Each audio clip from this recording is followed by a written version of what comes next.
Hi guys, it is November the 21st and I just got back from North Etobicoke. I haven't been there in a while since I went shopping in Cloverdale Mall, I believe. I was at Kipling Station and I was at, where was I? Walmart over by Sherway, by Michael's when I go to. Okay, anyways, so I just want to say thank you very much. I see you. I'm praying for you. I know I'm recognizing you. I know who you are. And I just wanted to say that first and foremost. Secondly, this is my new look. The man I'm in love with likes it. So I like it too, actually. It's kind of a little teacherly, studious, kind of college, maybe not college. Anyways, I would like to say a couple of things. It has been decided they had a meeting and that I'm not to go back to Daily Bread in the kitchen because there's too much conflict. I will say, however, that there was this meeting. It's called a town hall meeting. That's what it's called. It's where everybody who works remotely and everybody who works on site who are staff at Daily Bread comes in, and Mr. Hetherington, Neil Hetherington, holds these meetings. The board of directors holds these meetings in order to discuss what's going on in Daily Bread, their vision, their budget, things like that. So, I would like to mention something. I touched on it before when I did my apology about the People's and Culture Department. This is what's going on. This is what actually happened. Because of the fact that apparently there was someone in the People's and Cultures Department who said I was a mental patient, who said I was a methadone addict, a dealer, and everything. Had constant conversations with two people, Sandra Long and Ash Bouvier. I call her Ash Bouvier because that's her maiden name, and she is divorced, as far as I know, from Murray. So, anyways, what had happened was that this woman in the People's and Cultures Department, and there's also who frequents 268 Atwell and constantly is getting money from Sandra Long. So there's a lot of money exchanging hands, there's a lot of drugs exchanging hands over there, and this woman goes to see Sandra Long, specifically Sandra. No one else, she sees her. And of course, she'll see Jonathan Rogato, Melanie Rogato, Dallas Winston, Lillian Norman Brown, and I'm forgetting Murray Smith. She'll see Ash. She'll see all of them. And when Duncan's in town, she'll see Duncan Smith and Kate Daniel Smith. So whoever's in the office, Linda Cooley, any other people in the office who come and frequent the office and who are involved in, as I say, the organization. So this is what has happened. What happened was that someone from the People's and Cultures Department, I'm not mentioning her name because I was asked not to mention her name. She had told one of the chefs in the kitchen who looks after the desserts. Okay, I'll explain that in a minute. That she was allowed to take 59 pounds of desserts that is donated through the Loblaws Corporation. I will speak about that in a minute. So she was told, the person in production, one of the head staff in production, that the chef in the kitchen was allowing her to take 59 pounds of food, of frozen desserts, actually, not just food. Frozen desserts from the production. And what was a picture of is that they realized someone took a photo and they saw her giving 59 pounds of food to Sandra Long, and there was money that exchanged hands there. They have it on tape. They have it on camera. It was brought up on. There was a photograph, and it was brought up at the meeting last night.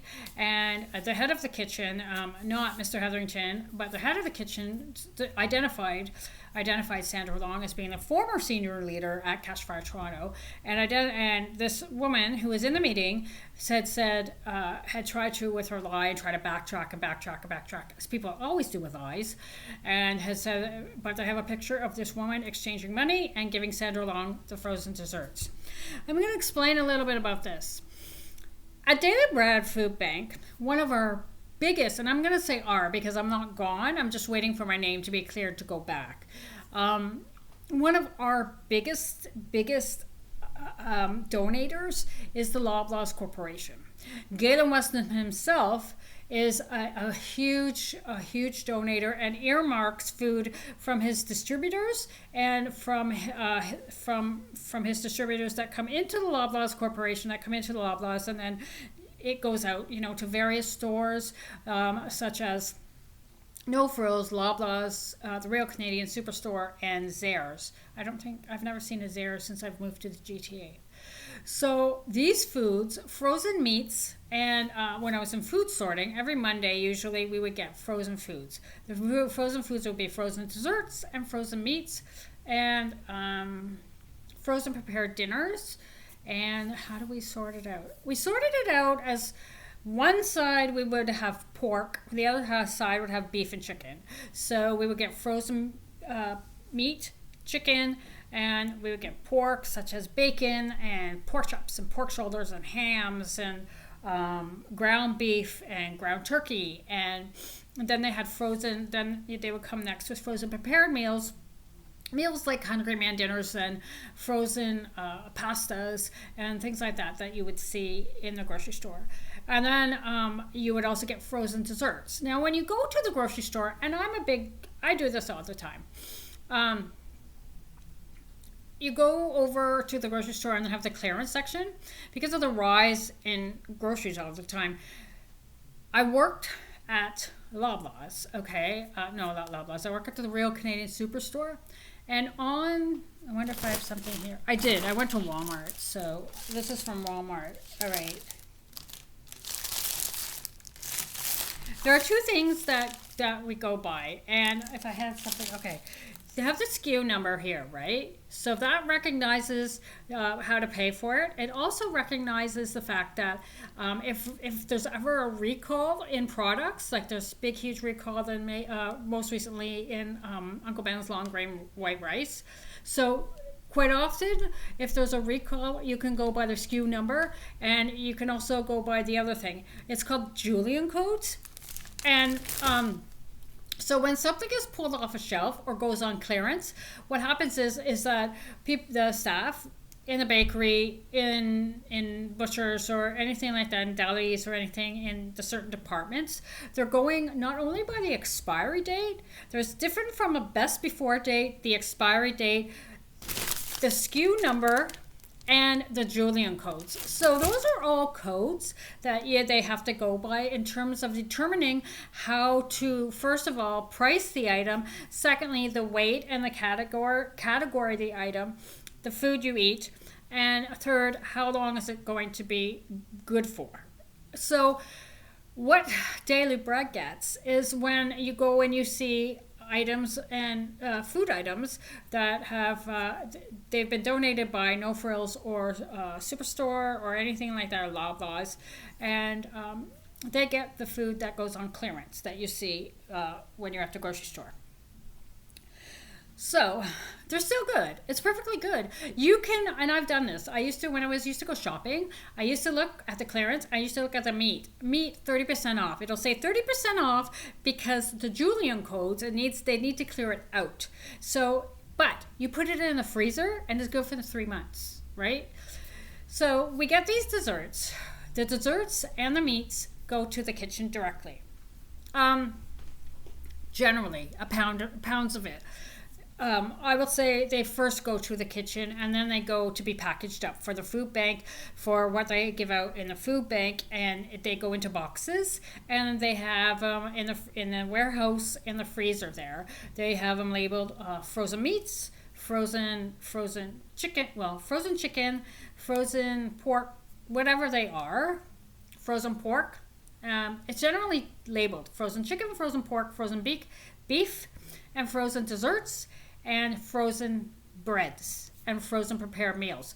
So the kitchen gets it first. They'll say, well, we need 100 pounds of meat this week. So they'll bring in a cart, they'll weigh it. There's a weighing station before it goes to the warehouse, and they'll weigh it. And the cart, I've done this because I've weighed it. I've weighed it when I was in food sorting. The cart itself weighs 37 pounds. So if you have 100 pounds of meat, it should you go take it to the weighing station and it's 137 pounds. Then you take it directly to the kitchen. And we in the kitchen, when I was working in the kitchen, when I was volunteering, it goes directly into the freezer.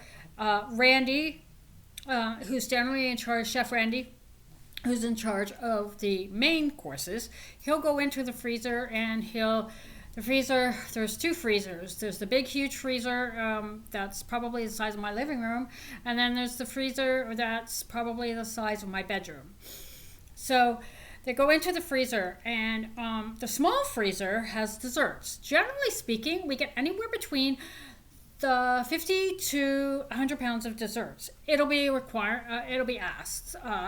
Chef Say will ask for that amount of desserts. And that amount of desserts will be things that, because when the volunteers and the staff, and what I did in the kitchen, I helped prepare meals for the volunteers and the staff. There's hot food, which include a pasta or a rice, which would include a vegetarian option, and of course a meat course, as well as they try to do halal, a lot of halal chicken or anything like that. Randy would always work on the fact that he wanted to have themes, so it would be Chinese food day, or it would be the big joke in the kitchen was he made too much butter chicken. He makes tandoori chicken, tofu stir fries, anything like that. So there's a lot of that comes through, right? So anything that comes through into the kitchen is basically donated, and the main donator, and I'm going to say, I know there are a lot of others, like the butcher shop. I've seen boxes, the butcher shop. I'm just naming a few. Loblaws is one of the biggest donators, though, the Loblaws company. So what had happened was, I guess this woman in the People's and Culture Department, who had stolen 59 pounds of food and gave it to Sandra Long in Catch Fire Toronto, and money exchanged hands, blamed me and stated that because I live so close to Daily Bread, I actually live where they're on Lakeshore Boulevard West and Royal York Road. If you know the area, I can just walk down Dwight down to New Toronto, and I'm there in 15-20 minutes, depending on how fast I walk. So she apparently stated and told them that I had actually took a wagon or a cart, a wagon, I guess it was, a wagon, and I had filled up the wagon with 59 pounds of desserts, and then I brought it to my home, and I don't know what went on from there. I guess I sold it for crystal methadone.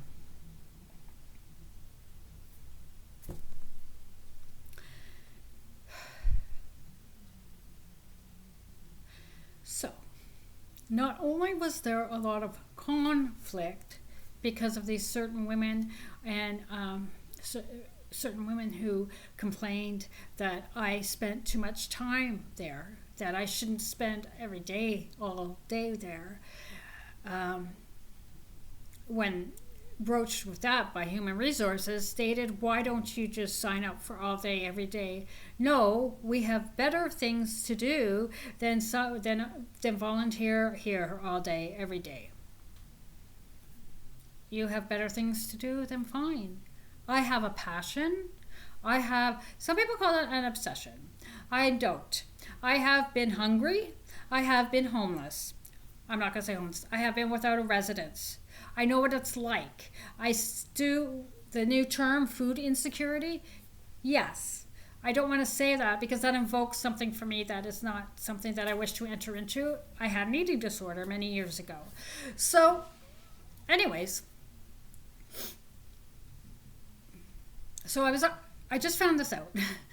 I was up against the fact that I had these conflict of these women who didn't like me and who basically wanted to take over the kitchen. Michael Greenberg himself stated that he knew that they wanted to take over the kitchen, and it was his kitchen, and there was going to be some restructuring. Yes, I can say for a fact that Michael Greenberg lied. I'm not angry at Michael Greenberg. I've forgiven him.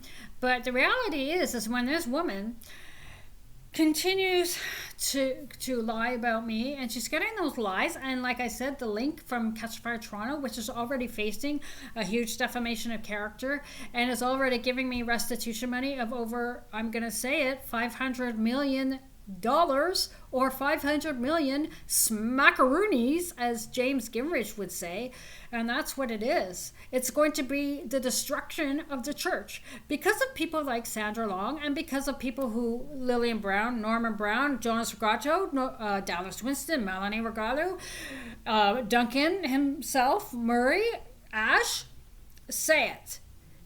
Everybody. Because of them, Mary Andrew Raycroft and how their involvement is, and Lyndall Cooley and everything, and how their involvement is what's happening is that it is destruction of their church, of Catch the Fire Rally, and potentially the whole Catch the Fire world. That's not just for me and the defamation of character. I recognize out there that it is also 2,000 and counting of you, and I can see it. I see it out there every time I go. When I feel in my heart like I am not making a mark, that people are destroying me, I can recognize out there that there are you who are standing up and standing strong and going forward against these guys, Jauntis, Murray, Dallas, Melanie, Norman Brown, prison for life. Sandra Long, 15 years. Zachary Lanoux, I think he's getting 10. I don't know. You see, the reason why, and Duncan himself is, so far it's been 15. But there is more to come, right? So, I just want to say this.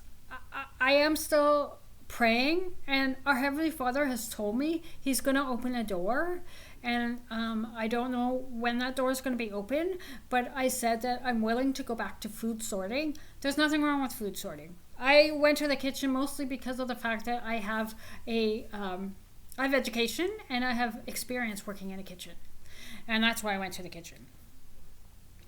I don't mind going to food sorting. I can't work in the warehouse because I'm short, but I don't mind going to work anywhere, welcome center, or and I call it work because it's volunteering. Volunteering can be classified as work if it's not a one-time thing, right?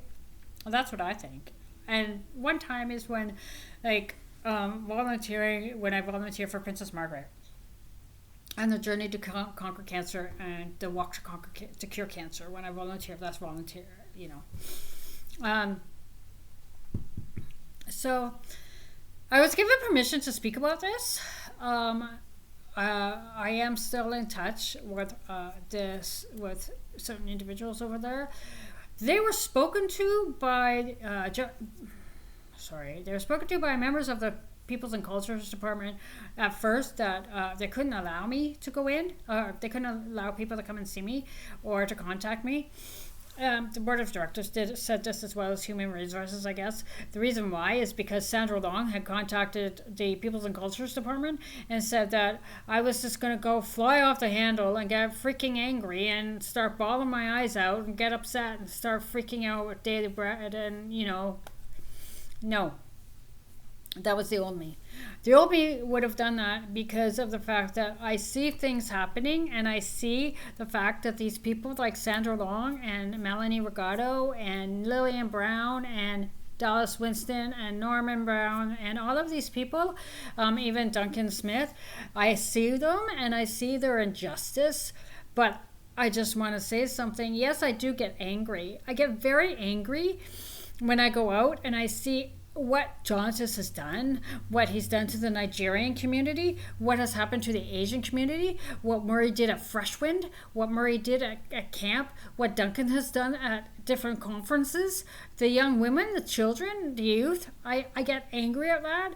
And when I was in the kitchen, I made the joke to get a red cutting board, and we have different cutting boards for different things. So raw meat is the red, right? Green is vegetables, cooked meat is white, and cooked meat is yellow, and a white cutting board is for breads and pastries, just in case anybody is going to have an exam on that. But anyways, I made the joke that I would love to get five red cutting boards, set them up, and with a knife, and pull down their pants and put their dicks on the pants and use my knife. Does that mean to make me sound violent? Does that make me sound aggressive? Does that make me sound like a mental patient? Does that make me sound like threatening? I'm sorry. Every day of my life, I get threatened. Every day of my life, I have Melanie Regato screaming through this stupid microphone. Now that's something else. Screaming through a microphone, I'm going to kill you. I'm coming down to kill you. I have police protection because Dallas Winston comes into Daily Bread with a pistol. I have the police protection if you were at Kipling Station this evening, or earlier this afternoon.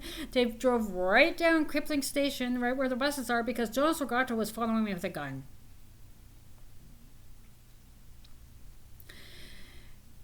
And I'm not saying I'm any better. I'm not saying I'm any worse. I am saying that I was at a hearing. I was at Connect Hearing. All of you know that I do wear hearing aids. Embedded in my ear canal, because of the brainchild of Jonas Regato and the brainchild of him and Sandra Long wanting to keep tabs on me, there is a microphone embedded in my ear canal. My right ear. 24 hours a day, 7 days a week, I am hearing them. It has caused my ear canal in my right ear. I could potentially be going deaf. It's disintegrating my ear inside my ear canal. So,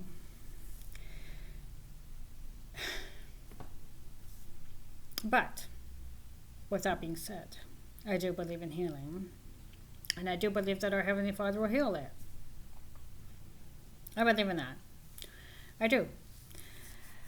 And I also believe in the fact that you reap what you sow. I told that story to Laura and Jasmine once. I told them that it was like an apple and an orange. You can I showed them an apple and I showed them an orange through the camera on my VCR once that Sandra Long had put there.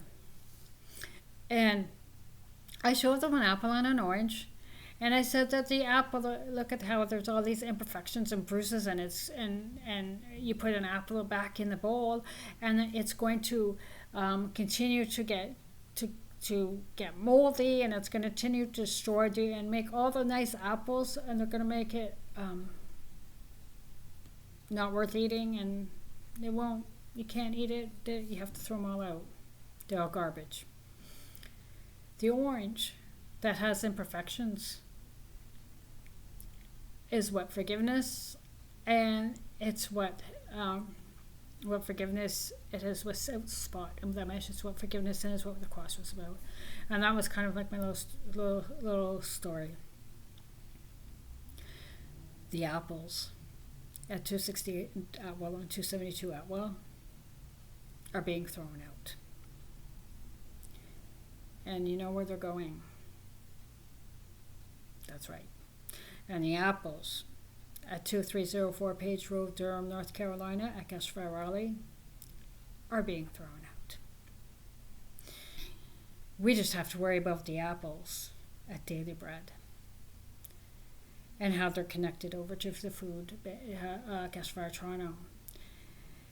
I don't know what Sandra Long does have against Daily Bread besides me. I really don't. She's instituted four bomb threats. She's stealing food that has been donated by one of the major corporations in Canada for people to eat.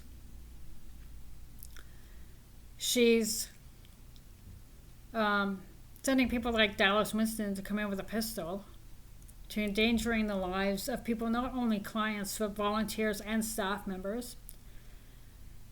She has sent people like Melanie Regato to run around naked. No,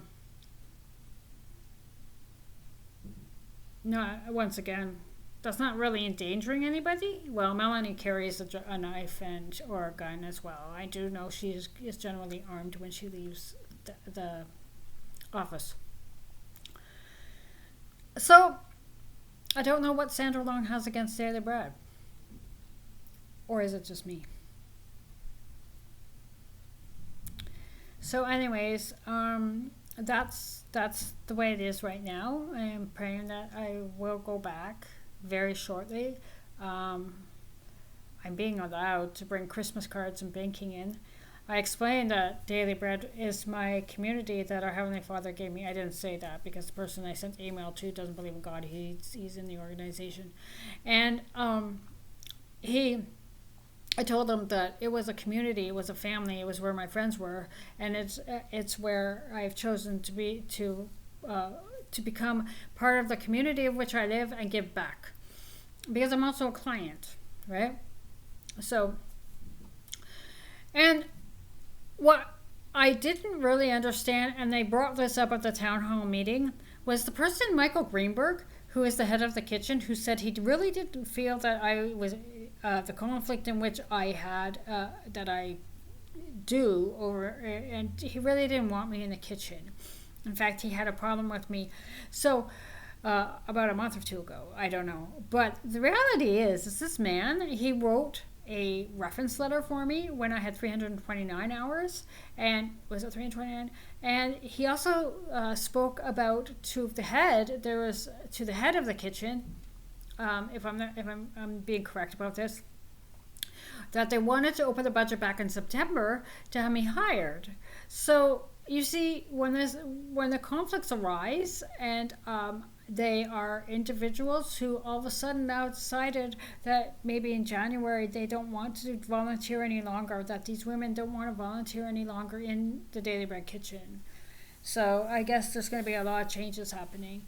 The reality is that I will go back. I'm waiting for my name to be cleared, and I'm waiting for those involved to essentially go on suspension, from what I hear. If not on suspension, but they're going to be officially charged because of the link. Because you don't take donated food from a major corporation in Canada and the donated food, blame somebody else, steal it out from underneath the production where they have to meet quotas, and sell it to someone at a church. Where's your brain, Sandra? Like, enough. I'm here. I'm living here. I have a roommate. I have a cat. I am dating. And it's not Duncan Smith. I know he was your companion. Have him. That was something that really started in Sandra Long. She was very vindictive and very manipulative because she was in love with Duncan, because she was like his companion for 5 years, and he said, forget it. I don't want you anymore. That's her business. Like, enough. You're going to prison. And that's my anger.